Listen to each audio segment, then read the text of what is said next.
my sleeves and really get into this. But first, before I do, you got to thank Betty for putting this stuff on.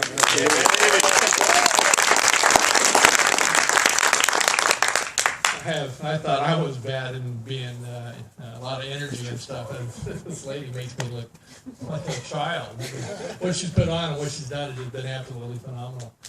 I'd like to entertain you for, 10, 15 minutes max, and I'll open up any questions you might have. But I'd like to tell you who I am first, how the problems occurred, and how I'm going to fix it. And I'd like to spend about 5 minutes on each.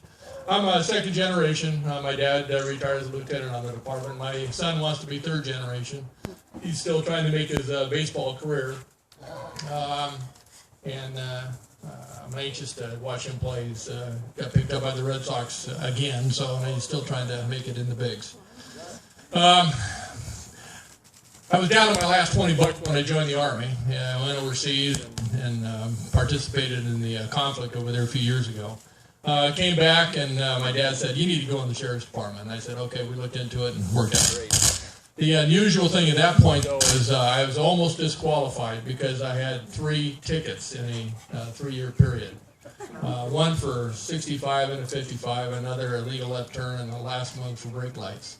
I said, "Well, give me a brake lights. If I would have known, I would at least fix that one. I'm guilty on the others." But they said, okay, you're hired. But that was part of the hiring standards at the time, and now it's changed immensely. And that's just one particular problem.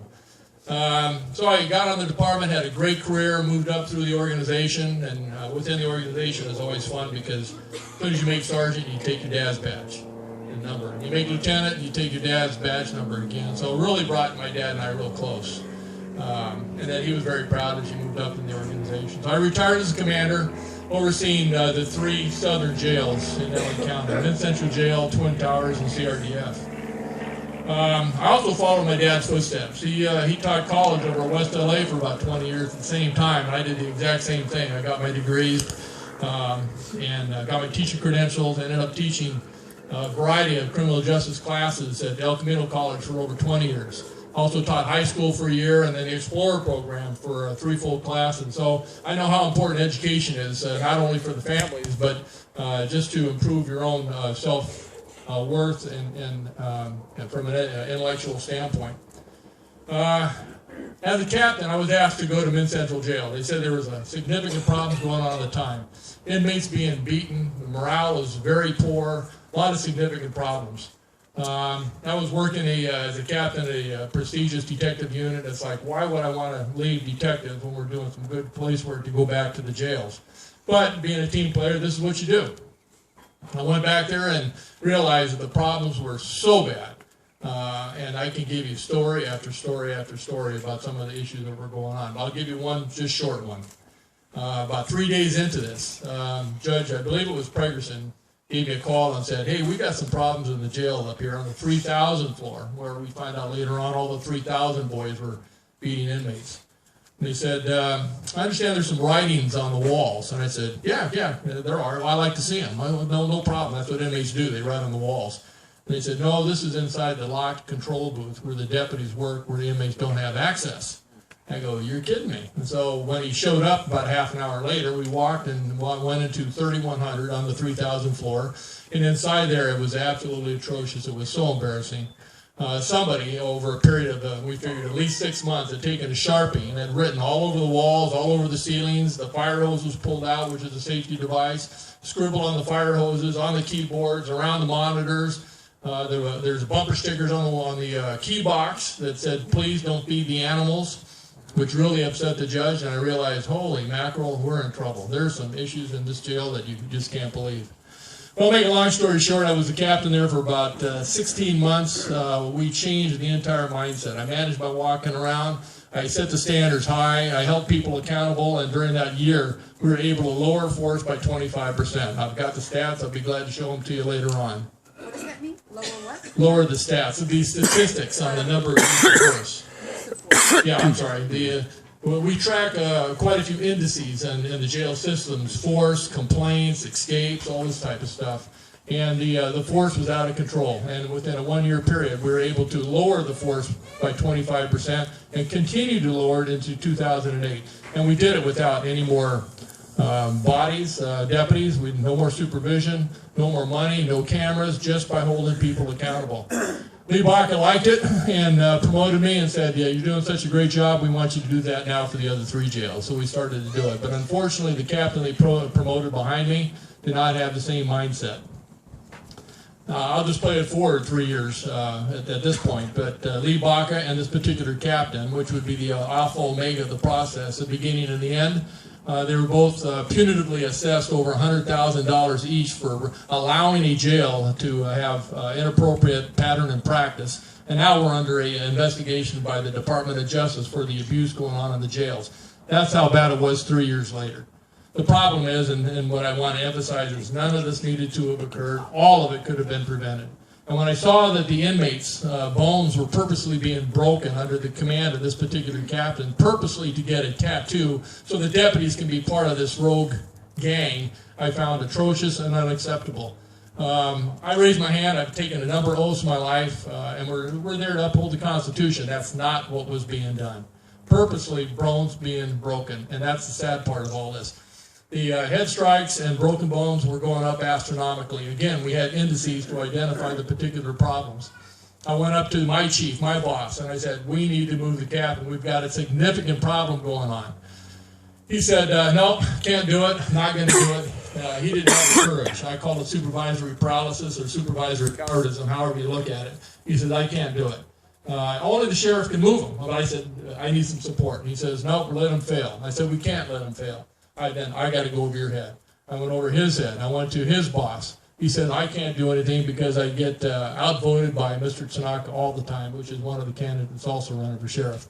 So I went to Tanaka. I had a stack of information to validate all the issues that were going on. He said, not only were you not going to move him, we're going to promote him to commander. I said, this is unacceptable. We can't do this. He said, well, the other Hispanics in the group I don't like. I don't like what they do and what they stand for, and I'm not going to promote these 3 people, and he's the only Hispanic left. I said, well, then I disagree with this, and at that particular point, things changed in my life dramatically. My wife got terminally ill, and I decided to just hang it up. When she did pass, another good friend of mine passed who was on the department too. And I go, you know, life is just short. I'm 59 and a half. I got a great retirement. Why do I even want to take this stuff on? Doesn't make sense. But deep down inside, the problems were still sitting in my lap. Nobody was doing anything about it. And I said, I got to give it one more chance. So I went to Lee Baca on 2 occasions. One, to walk up and announce my retirement. I said, Lee, I'm retiring. This is the reason why I'm retiring, but we've got significant problems within the organization. Please carve out some time. I need to tell you what it's about. We were at an event, and the event did not allow me the time to talk to him at that point. He never got back to me. About 2 weeks later, all of a sudden, I'm at a charitable event that I coordinate every year, the last Sunday before Christmas. And Lee showed up again. And I said, Lee, you got to give me some time. We have some significant problems going on in the organization. There's supervisory issues. There are beatings going on that are needless. None of this needs to occur. It can all be prevented. What pushed me over the edge when I told him this last time was the fight at the Quiet Cannon between deputies. Groups of deputies. I don't know if you guys are aware of it, but I'll tell you just briefly. It was the visiting deputies wanted to make sure that inmates received visits in a timely manner. The 3,000 boys said, no, we run the jails, and they're going to get visits when we feel they should get visits. Unfortunately, at this Christmas party, alcohol came into play, and they ended up fighting each other over a policy of goodness. Wow. That's the sad part. So I'm sitting here thinking, nobody's protecting the good men and women on the department. They're literally getting beat down. The department hid this particular incident, and the good deputies finally filed a report with Montebello Police Department that they were assaulted by other deputies. So I went to Lee and I said, this has got to change. At that event, Lee turned around and walked away. He never saw me again, and we didn't have a conversation there for a while. And at that point, I decided January, 3 years ago, last January, I had to go to the FBI. Nobody was doing anything about it. It was a hard decision. I'm telling you, I lost sleep. I lost weight. I go, how do we handle this? I know how to handle stuff within our paramilitary organization, and I couldn't do it. I went to military school, I was in the Army, I was in the Coast Guard Reserve, 33 years on the department, and nothing was going to be able to be handled because it was all corrupt and being hidden. So I went to the FBI. I'm glad I did, and I could put my head on a soft pillow at night. The result of all this is that if none of this had not been reported, then Lee Baca would still be sheriff. Paul Tanaka would still be in the race. We wouldn't have these 63 recommendations from the Citizens Commission on Jail Violence that Lee Baca said never occurred, there's no problems, Bob Olmsted would be a disgruntled person, but yet he agreed that all 63 needed to be changed and fixed. And he finally, 2 years into it, realized we have some particular problems, and he just wouldn't listen. So this is where I'm at. I decided to run because nobody was taking on Lee Baca and Paul Tanaka at the time. I went to Todd Rogers, who was on the department, and is also a person running for sheriff. And I said, Todd, why don't you run? And this was back last August at a retirement dinner. And he says, I was 1 day away from running when Lee Baca called me into the office and said, we've passed you up so many times, Commander, and you should be a chief by now, so we're just going to make you assistant sheriff and jump you a full rank.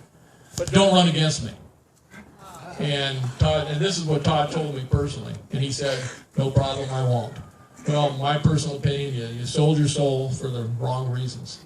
I then went to Jim McDonald. I said, Jim, run, do something. We got to make some changes in the organization back in August. And he says, I said, you were there at the Citizens Commission on Jail Violence. You saw the problems going on. You know there's a need for change. And he said, in a endearing way, he said, you're stupid. You're not going to win. You got Baca, he's entrenched, he's got the Hispanic community, you got to raise $5 million, 2.5 for the primary, 2.5 for the general.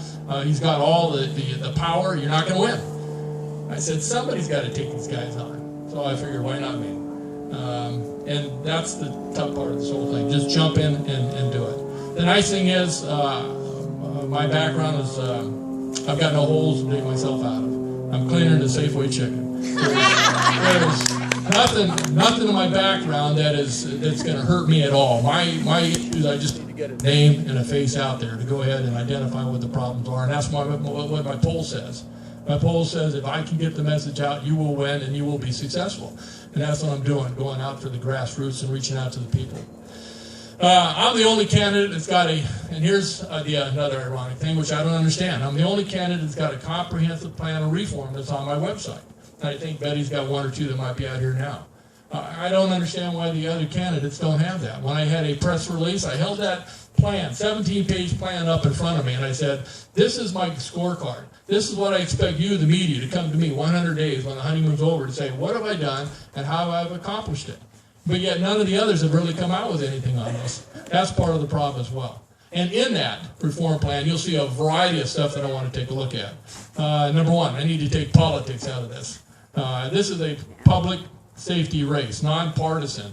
I changed my affiliations to decline to say only because I wanted to make sure and clear that this is a nonpartisan race.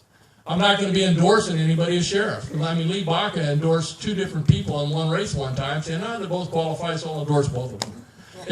This stuff just doesn't make sense sometimes, so I need to take the politics out. I know I was listening to the mayor earlier talking about the mental health. We have a significant problem in our jails. I've seen it, I've been there, I've been trying to control this. And I'd ask you publicly here, when's the last time you have ever heard of our jails being undercrowded?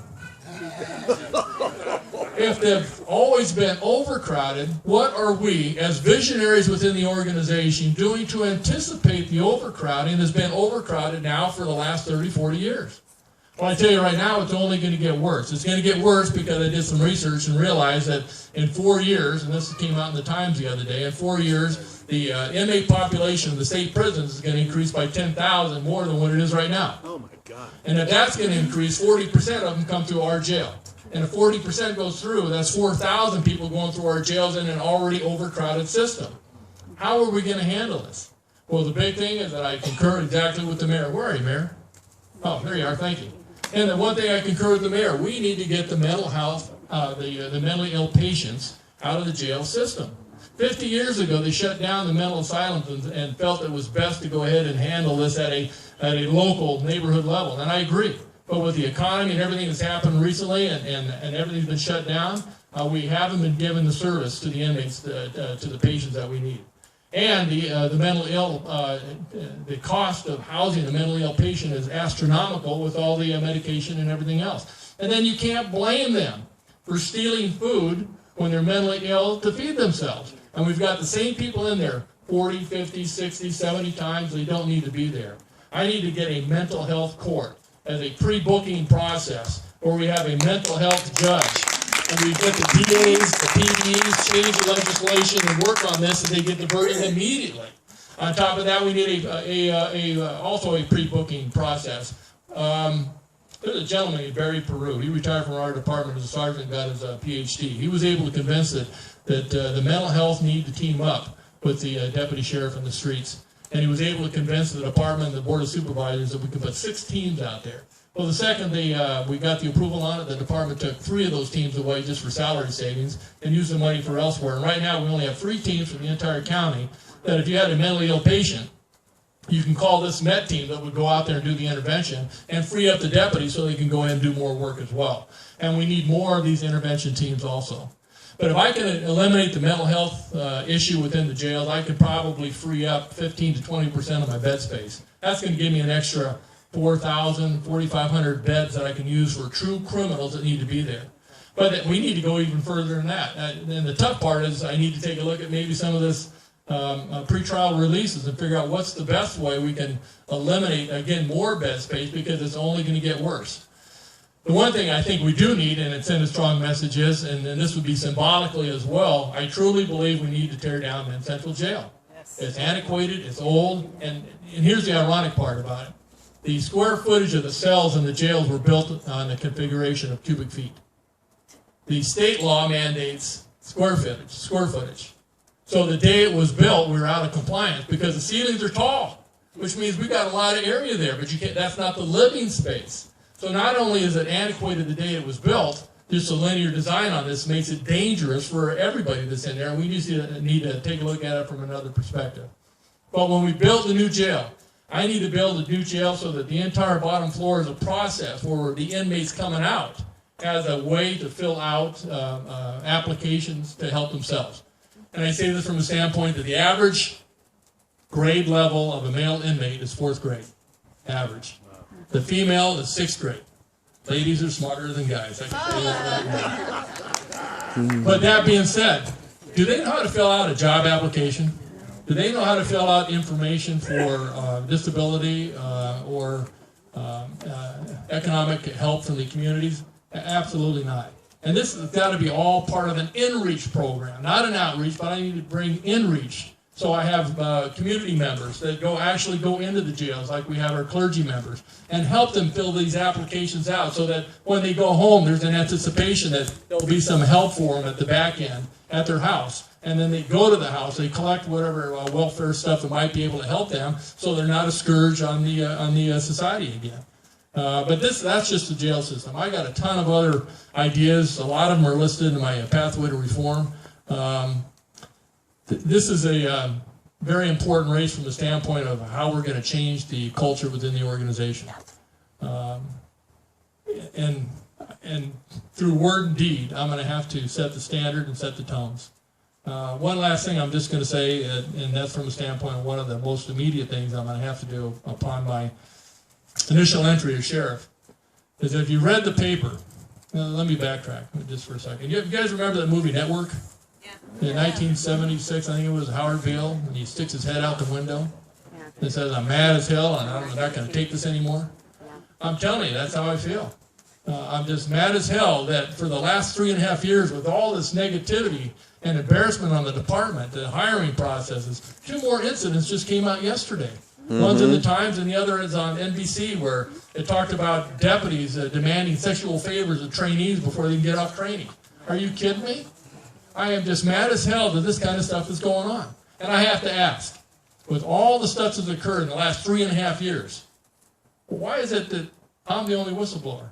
Although I don't care for that term. But why is it that I'm the only one that exposed the corruption and injustice that's going on? Where were the other captains, commanders, chiefs, assistant sheriffs? All this cross-divisional boundaries. This did not happen in a void. This did not happen in a vacuum. People know what's going on. But we have a way of trying to perpetuate this problem by not exposing it to the public. And it is so bad that, and it's so pervasive. I'll tell you this statement that Paul Tanaka made to the media. He said about Bob Olmsted, he said, "I was not raised to be a whistleblower."